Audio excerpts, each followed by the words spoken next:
Olá, pessoal. Bom dia, boa tarde, boa noite. Dependendo do horário que vocês forem ver essa aula, qualquer uma dessas três opções está valendo. Bom, na aula de hoje, a gente se encontrando lá de forma presencial, juntamente com a aula de amanhã, daria para a gente explorar a ideia de interpolação, que está previsto no nosso plano de ensino. Então, eu preciso dizer para vocês o que que é interpolação, né, o conceito de interpolação, quais são as formas de interpolação que a gente vai utilizar para obter, no nosso caso, um polinômio interpolador, tá? Apesar de existirem outras curvas que a gente poderia utilizar para interpolar um conjunto de pontos, no nosso caso, nós só vamos utilizar a interpolação polinomial.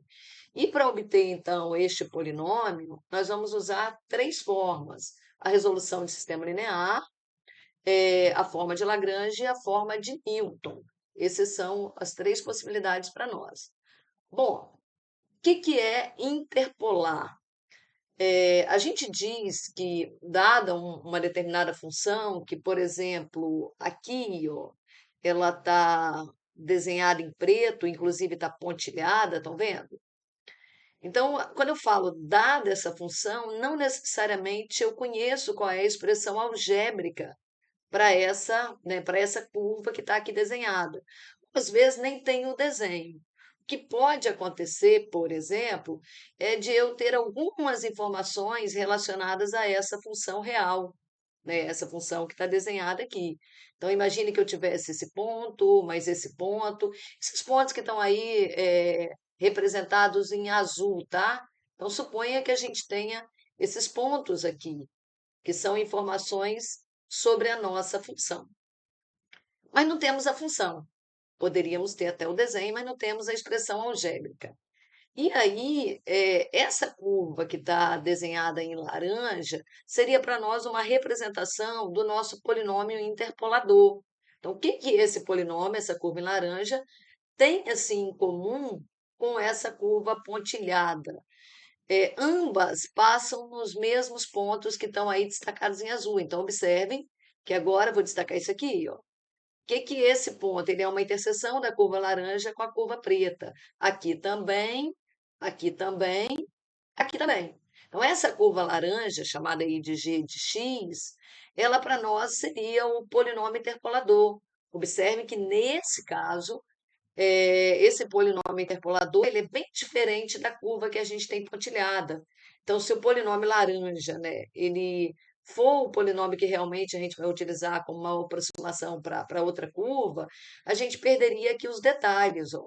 Então, assim, se a gente tem uma situação real, cheia de detalhes que ocorrem com muita frequência, seria importante que a gente coletasse essa informação, essa, ou mais algumas informações para não perder os detalhes. Então, a ideia de um polinômio interpolador é que ele tenha em comum as informações que a gente conseguiu coletar em relação à situação real. Bom, como que a gente vai fazer, né, para obter o nosso polinômio interpolador? A princípio, a gente vai imaginar que tem valores numéricos de uma função que a gente ainda não conhece. Esses valores numéricos, eles são dados por um conjunto de pontos, tá? E aí, a partir desse conjunto de pontos que nós temos, que seriam os nossos dados de entrada, a gente vai tentar obter valores para a imagem, então, da nossa função, quais são esses valores, sendo que não teria isso tabelado, né? Então, se eu tenho a função algébrica, eu sou capaz de, a partir dessa função algébrica, obter a imagem para quaisquer outros pontos dentro do nosso domínio, tá? O legal do polinômio interpolador é que se eu, por exemplo, preciso integrar ou derivar uma função que eu tenho, se ela for complexa ou eu ainda nem conhecer a sua forma algébrica, eu posso tanto derivar quanto integrar, porque facilmente eu consigo fazer essas operações, no caso de eu ter uma função polinomial, não é isso mesmo? Bom, vamos lá, vamos dar continuidade. O que que a gente tem aqui, pessoal? Suponha que eu tenha coletado, né, o calor específico em inúmeras temperaturas. Então, por exemplo, na hora que a temperatura está valendo 20 graus Celsius, é, o calor específico é de 0,99907. Bom, calor específico de quem? Da água, tá? Então, aqui, o que a gente está estudando é o calor específico da água e percebe-se que o calor específico varia de acordo com a temperatura, tá? Então, são coletados aí para as temperaturas 20, 25, 30. O calor específico da água foi mudando, muda pouquinho, mas muda à medida que a temperatura vai mudando. Bom, suponha que tenha sido perguntado para nós qual é o calor específico quando a temperatura for de 32,5 graus Celsius. Se a gente vier fazer uma consulta aqui na tabela, nós não temos aqui entre o 30 e o 35 graus o valor do calor específico relacionado a 32,5 graus. Claro que alguém poderia dizer, como 32,5 é a média de 30 e 35, então eu vou fazer a média aqui dos calores específicos correspondentes a essas temperaturas. Isso seria uma ideia, mas essa ideia só é válida se o calor específico for diretamente proporcional com a variação da temperatura, ou inversamente proporcional, tá? Então, ou ambas crescem ou decrescem na mesma proporção, o que nem, não necessariamente é isso que acontece. Então, se eu, a partir dessas informações, aqui a gente tem 7 dados para a temperatura e os 7 calores específicos correspondentes a essas temperaturas. Se a gente utilizasse essas 7 informações, nós poderíamos obter um polinômio.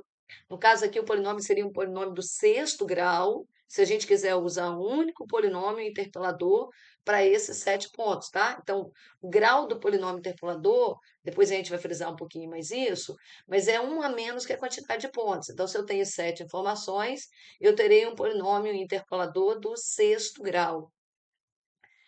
Aqui na letra B, a gente já quer o contrário. É dado o calor específico e a gente quer saber a temperatura. Então, a gente pode fazer isso de duas maneiras.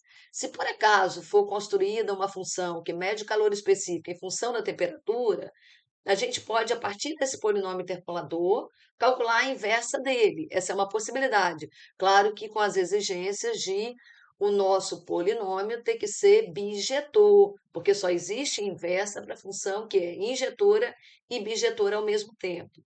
Uma outra possibilidade aqui para a gente, aqui na letra B, né, que observem que a gente está querendo determinar a temperatura, sabendo qual é o calor específico. Então, a gente poderia gerar um novo polinômio interpolador em que a temperatura seria medida em função do calor específico. Então, aqui na tabela, é como se o calor específico funcionasse como a abscissa, e a temperatura como a ordenada para a abscissa correspondente. Então, é como se o calor específico fosse representado pelo X e a temperatura pelo Y. Na letra A seria o contrário, tá? Então, tudo depende do que a gente está querendo responder. Se a gente quer as duas coisas, pode ser que a gente opte por encontrar dois polinômios interpolador. Um da temperatura em função do calor específico, um outro do calor específico em função da temperatura. Os dois serão muito úteis para a gente.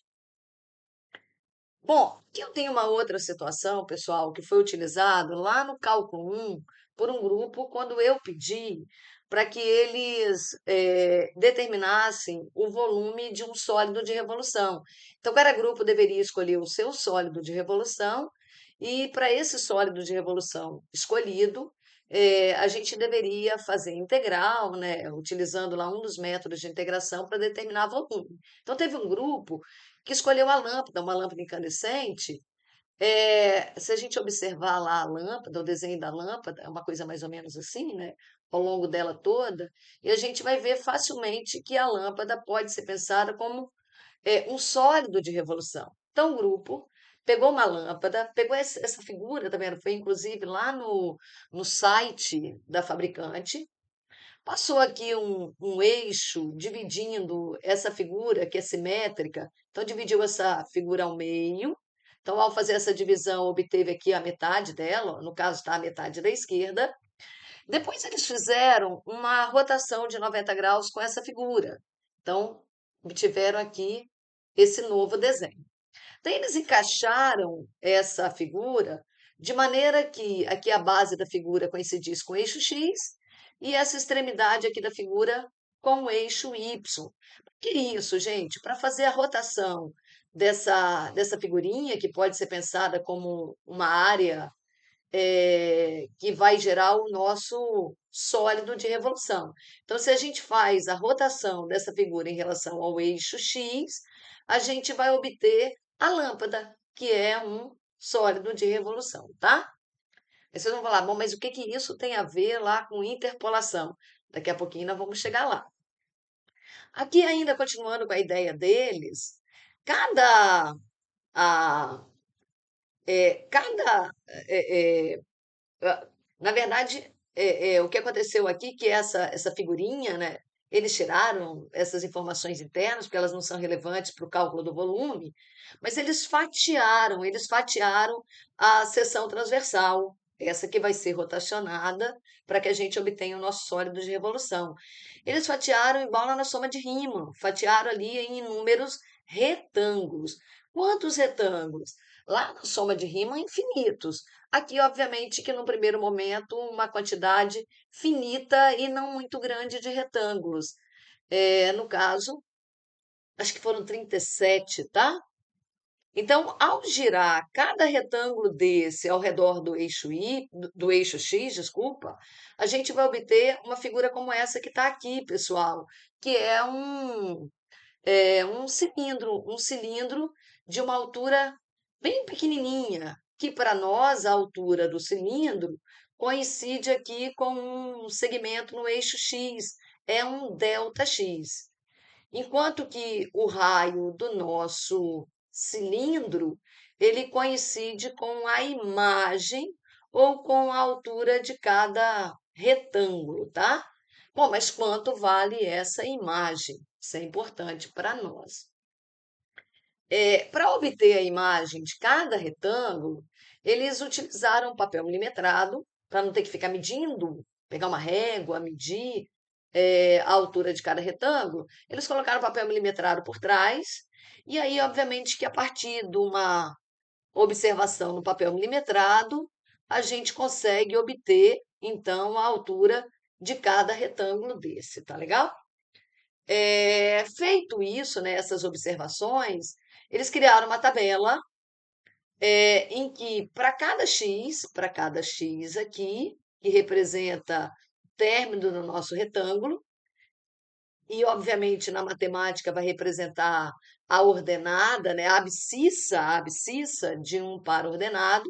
Então, para cada x tem uma altura do retângulo. Então, por exemplo, aqui a altura está valendo 1. Depois a altura está valendo 1,7, tá? Então, no segundo retângulo, em que o x está valendo 1, a altura está valendo 1,7. No terceiro retângulo, em que o x é 2, o y está valendo 3 e assim sucessivamente. Eu falei para vocês em 97, em 37, 30 e poucos retângulos, mas não é isso.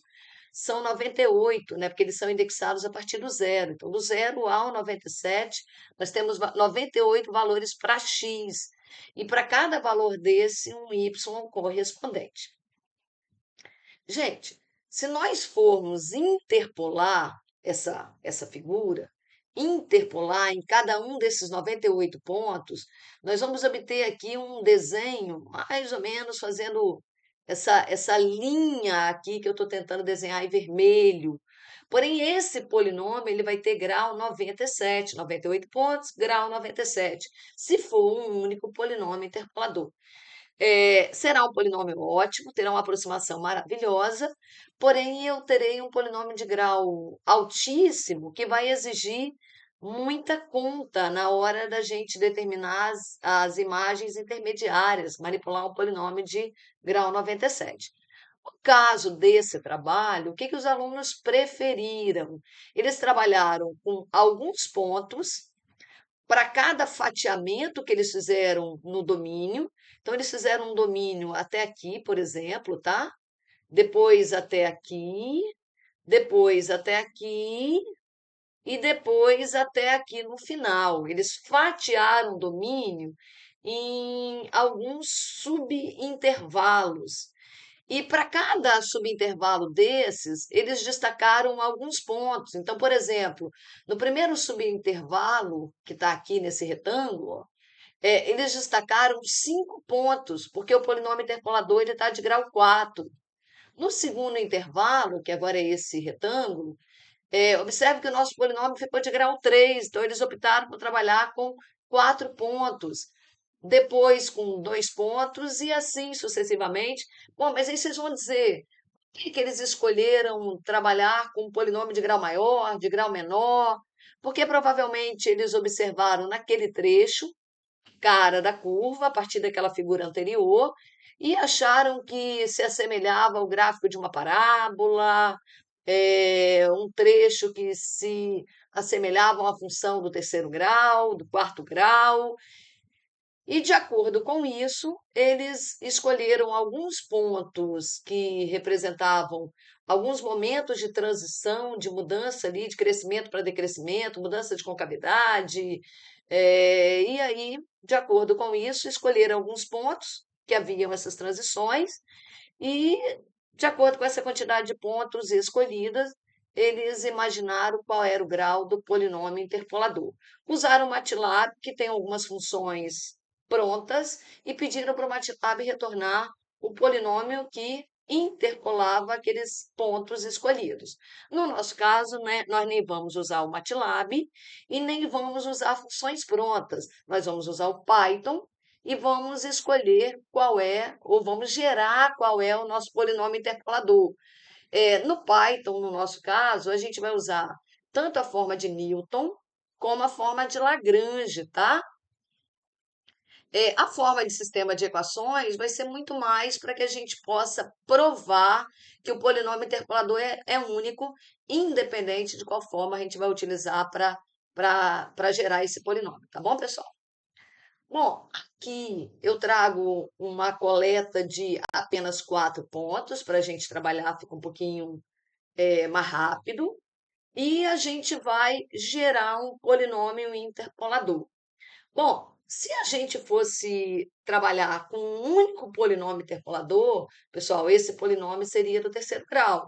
Mas a gente poderia escolher dividir esse nosso domínio, né, que vai de 8 a 17, em um domínio que vai do 8 ao 10, depois do 10 ao 13, depois do 13 ao 17, e em cada subintervalo desse, obter uma curva que passa nesses pontos. Então, aqui, nesse primeiro momento, a gente está, digamos assim, preparando a nossa tabela. Vamos lá, preparando como? Essa tabela anterior, o instante inicial era 8. A gente vai fazer o seguinte, para facilitar as nossas contas, a gente vai imaginar que o instante inicial é o zero, é melhor para nós.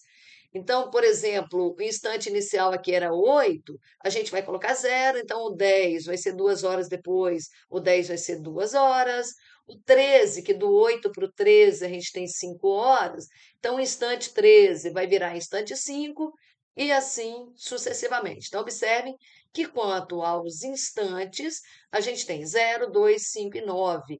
E a quantidade de poluentes para cada instante esse continua a mesma, 2, 3, 4, 1. Então, a gente tem aí 2, 3, 4, 1. Então, essa tabela, ela indica para nós, cada instante, qual é a quantidade de poluentes. Alguém pode perguntar para nós qual é a quantidade de poluentes, por exemplo, no instante 3.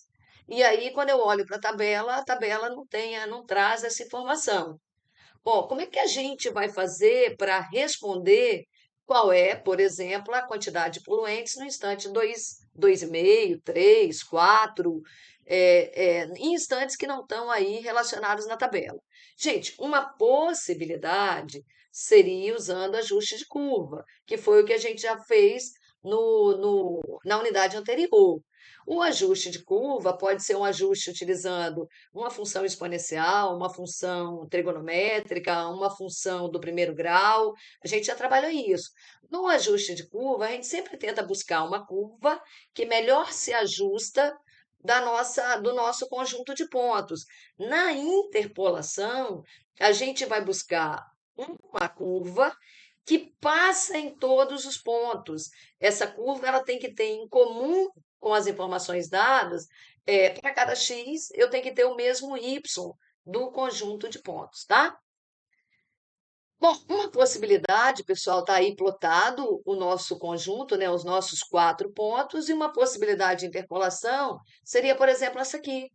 Então, observe, o nosso domínio ele está subdividido em 4 intervalos. A gente tem uma reta, um segmento de reta aqui, ó, horizontal, que vai do 0 ao 2. Então, a gente poderia dizer, olha, a quantidade de poluentes em todo o intervalo do 0 ao 2, que seria, lembra, de 8 às 10 da manhã, é sempre o mesmo, sempre vale 2. Mas quando chega no instante 2 até o instante 5, que era das 10 horas até as 13, a quantidade de poluente passa para 13. Então há aqui uma mudança brusca. De 2 vai para 3. Será que é isso que acontece realmente na prática? Bom, na prática, dificilmente a gente vai ter essa mudança brusca. Provavelmente a gente vai ter uma mudança mais suave. Essa mudança mais suave poderia ser essa que está aqui nesse novo desenho. Então, observem que a gente tem uma função do primeiro grau para o instante do 0 ao 2. Depois a gente tem um outro segmento de reta, né, que é uma outra regra afim, uma outra função afim, ou nós poderíamos dizer que são 3 funções afim para um único problema, ou uma função definida em 3 partes, tá? Uma regrinha em que meu intervalo de tempo está de 0 a 2. Depois eu tenho ainda uma outra função do tipo afim, mas que vai do 2 ao 5.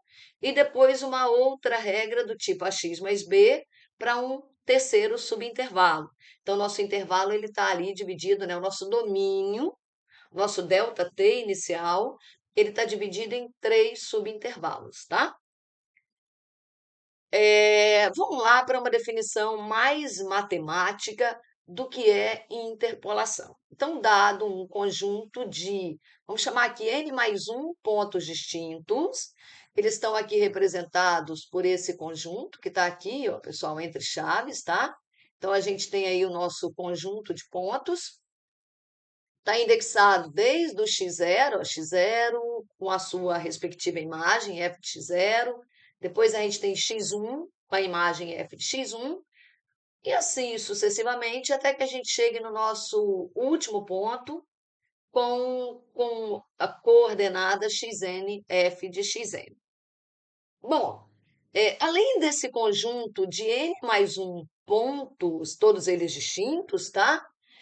A gente tem a nossa função g de x, que pode ser conhecida ou desconhecida. Ela pode ser conhecida, mas complexa, tá? Então, imagina uma função extremamente complicada, graficamente assim, e algebricamente, sei lá, uma tangente da raiz do log do x ao cubo mais 9x, e a gente tivesse que fazer a integral dessa nossa função, ou que a gente tivesse que derivar essa função.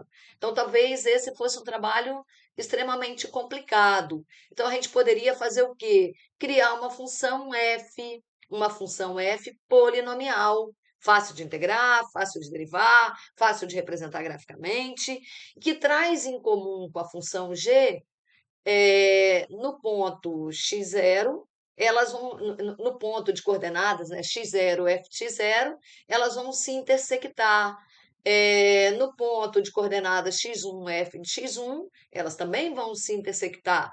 Na verdade, as imagens g de x0, f de x0 vão ser iguais, g de x1, f de x1 vão ser iguais, até que g de xn seja igual a f de xn. Graficamente, a g seria esse desenho que está aí em azul, e a nossa f, pessoal, por exemplo, se esse ponto aqui ele for o primeiro ponto, seria o x0, f de x0, então a nossa f teria que passar ali. Se esse outro ponto aqui, ó, deixa eu pegar aqui, se ele for o ponto x1, f de x1, a nossa f tem que passar ali. Se esse for o ponto x2, f de x2, a nossa f tem que passar ali. Então, a nossa f ela vai sendo desenhada, ela pode ter uma cara completamente da cara da G, tá? Mas em comum a gente teria esses pontos que estão aqui representados com essas imagens, tá bom? Bom, aqui tem um desenho para reforçar isso que eu acabei de falar. Então, observem que nesse caso a F é a complicada, é essa que está desenhada em preto, e a G seria o nosso polinômio interpolador, né, que tem esses pontos aí destacados em azul como pontos em comum. São os pontos que vai haver a interseção entre as duas curvas. E esses são as informações, né, esses pontos trazem as coordenadas que nós vamos utilizar como dados de entrada para que a gente possa obter o nosso polinômio interpolador. Tá ok, pessoal? Bom, claro que não existe apenas um polinômio, não existe apenas a interpolação polinomial. A gente poderia ter uma interpolação racional, né, dada por uma função racional, um polinômio no numerador, um polinômio no denominador, mas não é nosso objetivo de estudo. A nossa interpolação poderia ser trigonométrica, logarítmica, ou ainda a gente poderia usar a fórmula de Taylor para obter polinômios interpolador. A gente não vai fazer nada disso. Ou também o polinômio de Hermite, mas nós vamos fazer a nossa interpolação polinomial, vamos obter um polinômio interpolador, e basicamente o que nós vamos utilizar é a forma de Lagrange e a forma de Newton, tá? Bom, vamos lá. Como conseguir o nosso polinômio interpolador? A gente já sabe quais são as nossas condições, né, gente? O nosso polinômio interpolador, que aqui está representado pela sigla P. Observe que o P está com um subscrito aqui, N, que seria para indicar o grau dele, P de N, tá? Um polinômio de grau N. P de n x de k seria a imagem do x de k dada pelo polinômio P de n, e obrigatoriamente essa imagem tem que coincidir com o y do ponto, que nós estamos chamando aqui de f de xk. Então, para cada ponto de a abscissa xk, com k variando de 0 até n, obviamente que eu teria uma f de xk como sendo a imagem, x0, f de x0, x1, f de x1. E aqui, então, essa condição que tem que ser respeitada, em que essas duas imagens precisam ser iguais. F de xk, dada no ponto, P de n de xk, é a imagem que a gente teria pelo polinômio interpolador. Bom, teorema. Esse teorema ele vai garantir para a gente vai fazer uma breve demonstração dele, que existe um único polinômio interpolador que atende a essas condições que estão ali, de todas as imagens serem iguais, tá bom? Bom, vamos lá.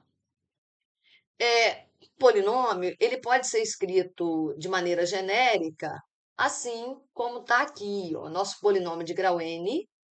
Ele tem um termo independente, que nós estamos chamando aqui de A0, o termo de grau 1, que é o termo A1x. Observe que ele é um polinômio que está aqui na variável x. Se aqui tivesse t, a gente teria aqui A1t, depois A2t ao quadrado, mas está ali na variável x. Então, A0 mais A1x mais A2x ao quadrado, até que a gente chegue no termo aqui geral, que é o nosso polinômio de grau n, que é o termo ANxn. Bom, então, dado esse polinômio aí, né, a forma geral do nosso polinômio, para cada x dos nossos pontos de coletados, né? Então, para cada x que a gente tinha lá, x0, x1, x2, x3, até o xn.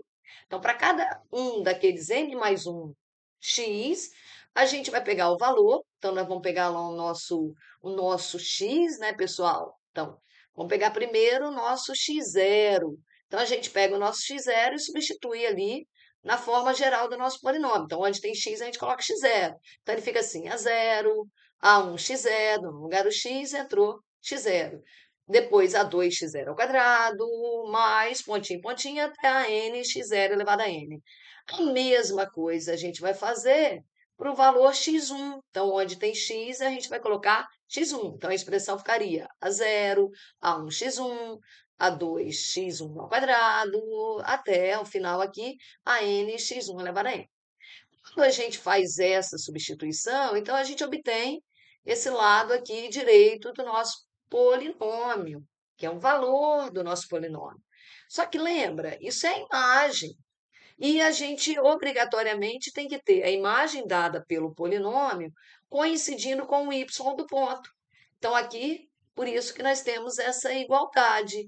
Então, o nosso Pn para o ponto, para a abscissa x0, tem que ser igual ao f de x0. Quando a gente usa aqui a abscissa x1, observem que no polinômio a gente tem a expressão A0, mais A1x1, mais A2x1 ao quadrado, mais a nx1 elevado a n. E aí, obrigatoriamente, isso tem que coincidir com a ordenada do segundo ponto, né? Que é o ponto de coordenadas x1, f de x1.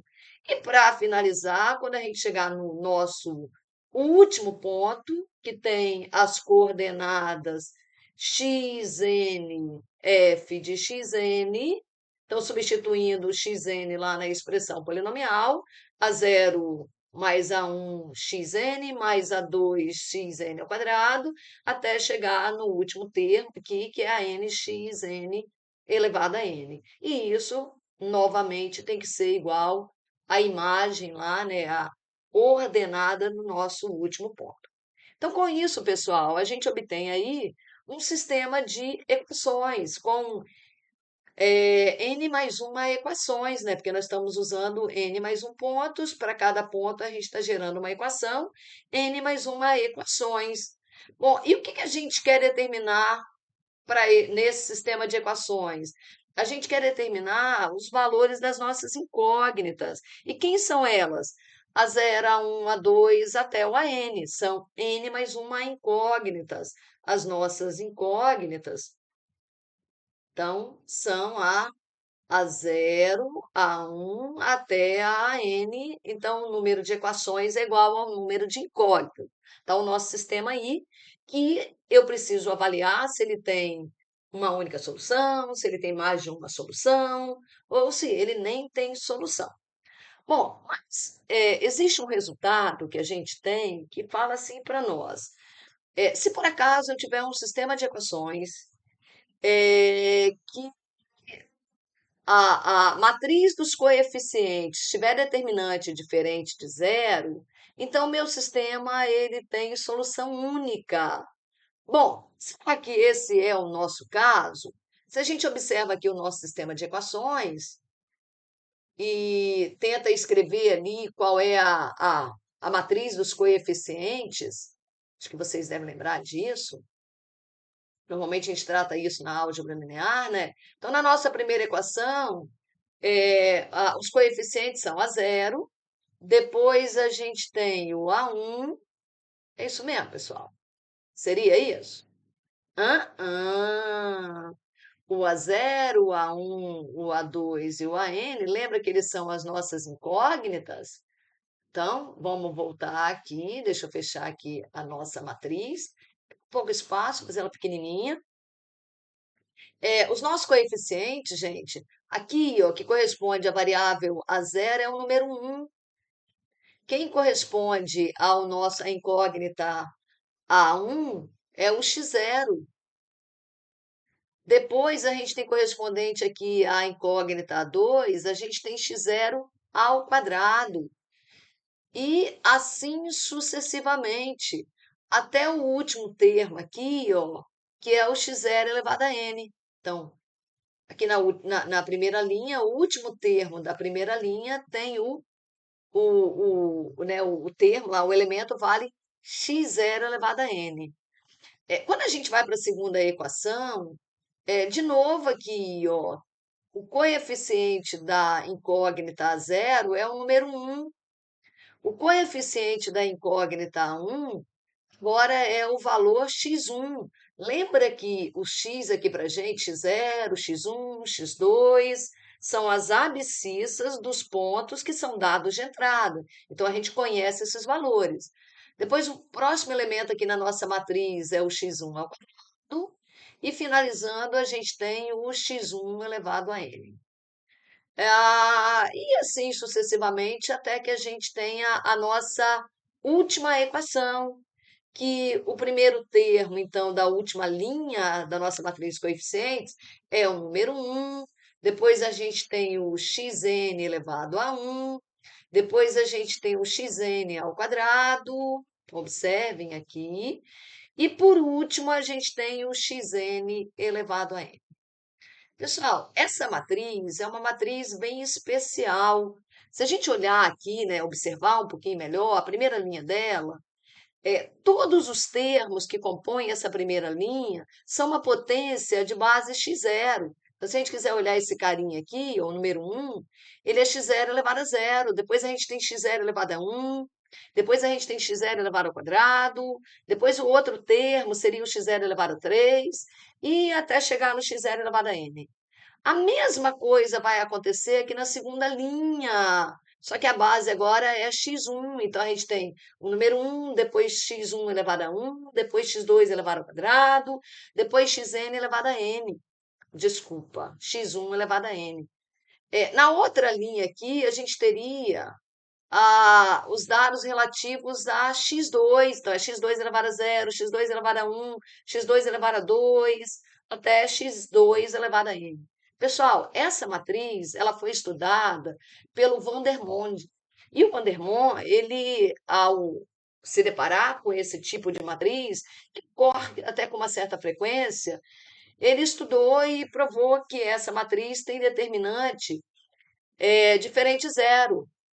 O que significa dizer que, então, o nosso sistema de equações, que tem essa matriz de coeficientes, ele tem solução única. Então, lembra que a gente está querendo determinar os valores de A0, A1, A2 até o AN? E sabendo que esse sistema tem solução única, então A0 tem um único valor, A1 tem um único valor, A2 tem um único valor, e o AN tem um único valor. O que significa dizer que o nosso polinômio interpolador, ele é único. Então, não importa se eu vou usar a forma de Lagrange, se eu vou usar a forma de Newton, ou se a gente vai optar pela resolução usando sistemas lineares, tá? Toda vez, independente de qual é o tipo de resolução que a gente vai adotar, o polinômio interpolador ele vai ser sempre o mesmo, ele é único. Bom, aqui eu vou utilizar um exemplo para a gente obter um polinômio interpolador para esse conjunto aí de informações. Eu tenho 3 pontos, tá, pessoal? Vendo aqui, ó, esse é o nosso primeiro ponto, esse é o nosso segundo ponto e esse é o nosso terceiro ponto. Então, o ponto de coordenadas -1, -1, 4, não -1, 0. Deixa eu apagar aqui o 0. Então, a gente tem o nosso primeiro ponto de coordenadas -1, 4. O segundo ponto tem coordenadas 0, 1. E o nosso terceiro ponto tem coordenadas 2, -1. Bom, 3 pontos. Eu não quero fragmentar meu intervalo, bem pequenininho, uma quantidade pequena de pontos. Então, se eu uso os três ao mesmo tempo, eu vou obter um polinômio interpolador do segundo grau. Para determinar os valores de A0, A1, A2, eu preciso usar as 3 informações dadas. Bom, como é que eu vou usar essas 3 informações? No caso de eu estar querendo, eu quero obter meu polinômio interpolador usando sistemas lineares. Então, para isso, eu vou pegar as informações aqui dadas nos pontos, vou substituir uma por uma aqui no nosso formato geral do polinômio do segundo grau. Então, onde vocês estão vendo x usando o primeiro ponto, eu vou usar a abscissa -1, né? Então, eu teria ali A1 multiplicado por -1. O A0, ele continua valendo A0.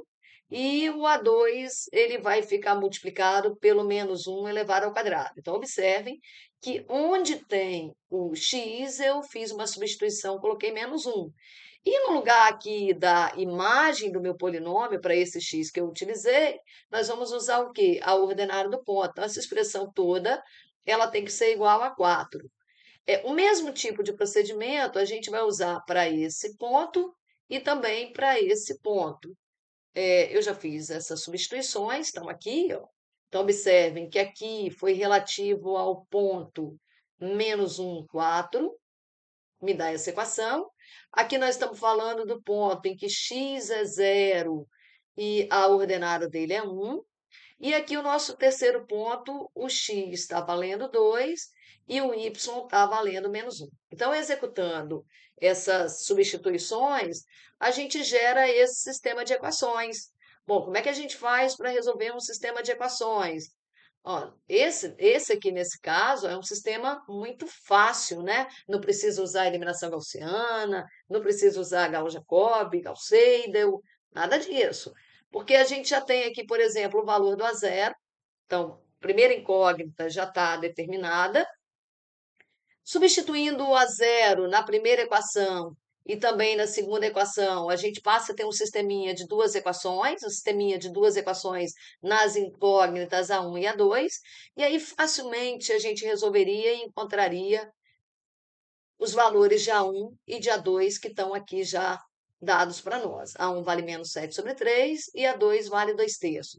Esses valores encontrados, a gente vai lá na nossa forma geral, e onde tem A0, coloca o valor que é 1, onde tem A1, nossa 1 é -7/3, observe que foi substituído, e o nosso A2, 2/3 de x ao quadrado.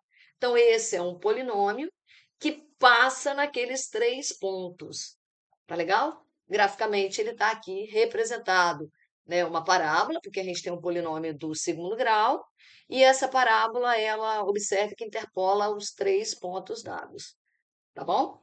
Então, é uma aproximação boa aí, a gente crê que seja boa. Claro que quanto mais pontos coletados, melhor para a gente. Legal? Bom, gente, esse é o nosso primeiro vídeo. A gente encerra por aqui, porque já tem um tempinho que eu estou gravando. Então, ele destaca para nós o que é interpolação, e como obter o polinômio interpolador usando sistemas de equações. No próximo vídeo, a gente vai usar a forma de Lagrange, tá legal? Então, pessoal, espero que vocês consigam assistir e brevemente eu já compartilho o próximo vídeo.